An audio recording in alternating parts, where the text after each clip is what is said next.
তো গাইস আজকে আমরা যাচ্ছি গোবরডাঙ্গা থেকে জোরহাটি জল ঢালতে।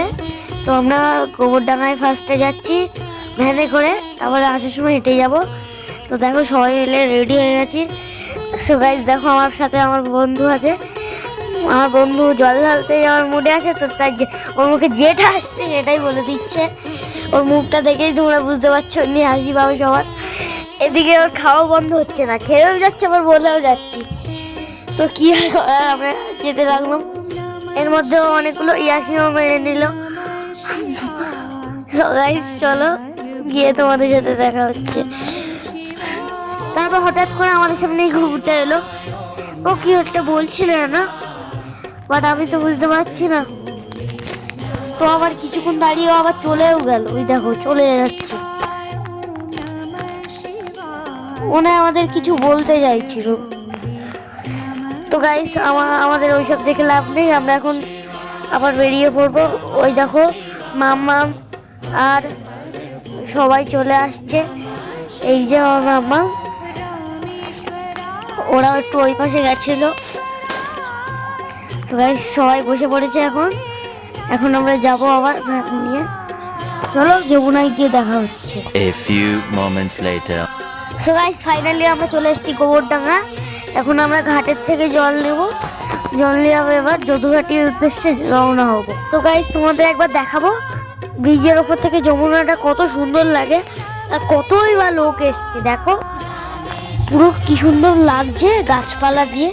আমার তো খুব ভালো লেগেছে, তোমাদের কেমন লাগছে সেটা কমেন্টে লিখে জানো। এই দেখো আমরা এখন গোবরডাঙ্গা ওই ঘাটের পাশে একটা মন্দির আছে, ওইটা সেই মন্দিরটা। এখন আমি নামলাম স্নান করতে। সো গাইস দেখো আস্তে আস্তে নামবো নিচে। ভাই প্রচুর স্লিপ নিচটা, আমি তো পড়েই যাচ্ছিলাম। সো গাইস ফাইনালি আমার স্নান করা হয়ে যাচ্ছে, এখন মামা নেমেছে। ওদিকে আমার আর ভালো লাগছিল না, আর আমার বন্ধুরও খুব ভয় লাগছিল। তাই আমি আরেকবার আমার বন্ধুর সাথে নেমে পড়লাম যমুনায়। সো গাইস আমারও খুব ভয় লাগছিল, এতটা স্লিপ। তাই ও আমাকে জড়িয়ে ধরে গেছে, আমি আরো দেয়ালের দিকে সরে আসছিলাম। তারপর দেখো দুই বন্ধুর অবস্থা কি।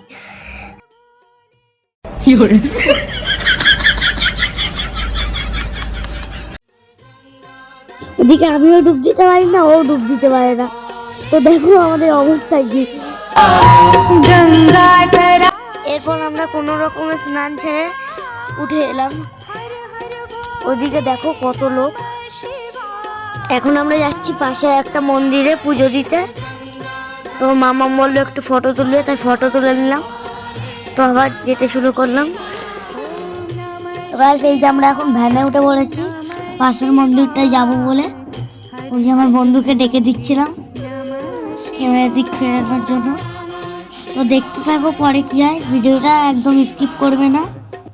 ভাই দেখো সিরিয়াসলি বলছি প্রচুর ভিড় এই জায়গাটা। এই যে মন্দিরটা তোমাদের ভালো করে দেখাবো। আস্তে না আস্তে মানুষ সাথে দেখা হয়ে গেছে। ওদিকে আমি জলটাও ঢেলে নিলাম শিব ঠাকুরের মাথায়। এবার মাম ঢালছে, আর ওইদিকে সবাই ঢেলে নিল। ভাই শিব ঠাকুরের তো ঠান্ডা লেগে যাবে, সবাই জল ঢালছে বাপরে বাপ। আর সব জল ওই যমুনা নদীর থেকেই তুলেছে।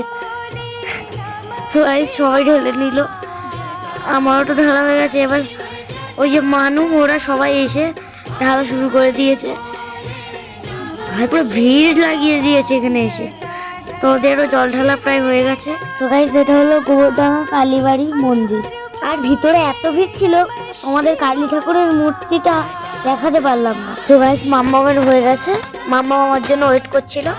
ওই পাশে আমি গিয়েছিলাম, এখনো ধূপ ধরাতে হবে। তারপরে আমরা নদীতে স্নান করে আবার পঞ্চানন মন্দিরের দিকে রওনা হবো।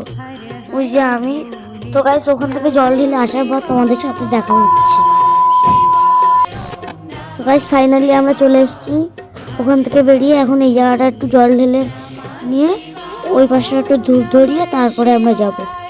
তো জল ঢালা হয়ে গেছে আমার, এখন ধূপ ধরাতে এসেছি আমি আর মাম্মাম। তো মামা আগে ধূপটা ধরিয়ে নিই, তারপর আমি ধরাবো। ওই যে মামামের ধরানো হয়ে গেছে, এবার আমি ধরাতে যাবো। তো ফাইনালি আমি ধূপ ধরাতে চলে এসেছি, বাট মোম খুব হাতে ছিটকাচ্ছিল আর হাত আমার পুড়েই গেছে। সো গাইস, ধূপ ধরানোর পর তোমাদের সাথে দেখা হচ্ছে। A few moments later. So guys, আমরা এখন বেরিয়ে পড়লাম পঞ্চানন বাবার মন্দিরের উদ্দেশ্যে। আর আমাদের পিছনে আছে মাম্মা, এই যে সবাই যাচ্ছে আর আমরা আগে আগে যাচ্ছি। দেখো এই দাদাগুলো বাঘ নিয়ে যাচ্ছে বাবার থেকে। আজ খুব বৃষ্টি হচ্ছিল রাস্তায়, তাই জন্য খুব একটা কষ্ট হয়নি। বৃষ্টিতে ভিজে ভিজে খুব মজা করতে করতে আমরা সবাই পৌঁছে গেছি।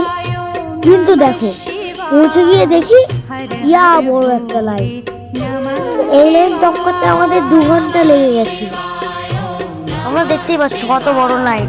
এদিকে মানুষরাও চলে এসেছে জল ঢালতে। তো এরপরে মন্দিরের ভিতরে কোনো ক্লিপ নিতে পারিনি, কারণ খুব ভিড় ছিল ভিতরে। এই ফার্স্ট টাইম আমি নিজের ভয়েসে ব্লগ ভিডিও করলাম। কেমন হলো কমেন্টে সেটা জানিয়ে দিও। আজকের মতো বাই।